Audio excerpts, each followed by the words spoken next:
दोस्तों अस्सलाम वालेकुम।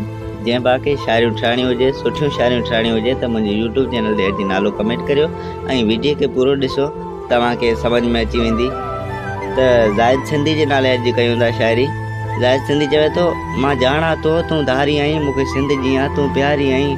तुंहिंजी ज़ात जुदा, हर बात जुदा, जज़्बात जुदा, फ़िक्रात जुदा। तोखे विख विख ते मां सजदो कयां, अॼु मूंखां पुछींदी पर्दो कयां। तुंहिंजी मासूमियत जी साख खणा, तुंहिंजे गुलड़नि मां बि पाक खणा। मुंहिंजे मन में ॾाढी ऊंदा आहिनि, दिलि जो आस अंधेरो आहे। मूंखे पक न हुई, इम्कान हुयो, तूं जल्दी थी इम्तिहान वियो।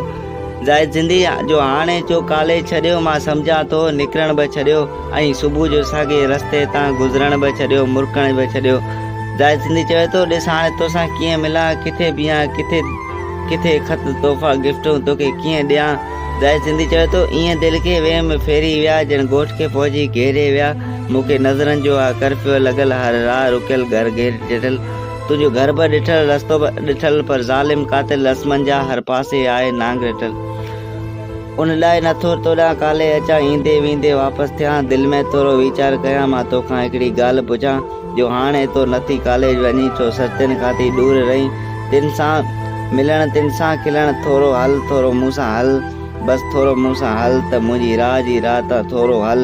मुंहिंजी अखियुनि मां बि थोरो उजल, मुंहिंजी पर्स खे थोरो खोले ॾिस, छा तो वटि मुंहिंजी इमानत आहे, मुंहिंजे प्यार जी तोखे पारत आहे। मूंखे पंहिंजा ख़त तो वठि, मूंखां पंहिंजो ख़त त वठि, ॾिस ॼण त मुंहिंजो नात आहे, ॼण मूं वटि मुंहिंजो हाथ आहे। मूंखे अॻु में अहिड़ी ॼाण न हुई, जीअं मूंखां तूं ईंदे ईअं खसी, जीअं हक़ समूरा धरतियुनि खां, जीअं दहशतगर्द कराची खां, जीअं सिंध सॼी खां धार घुरनि, ईअं रातियुनि जा रखवाला सभई तोखां मूंखे ईअं छिनी।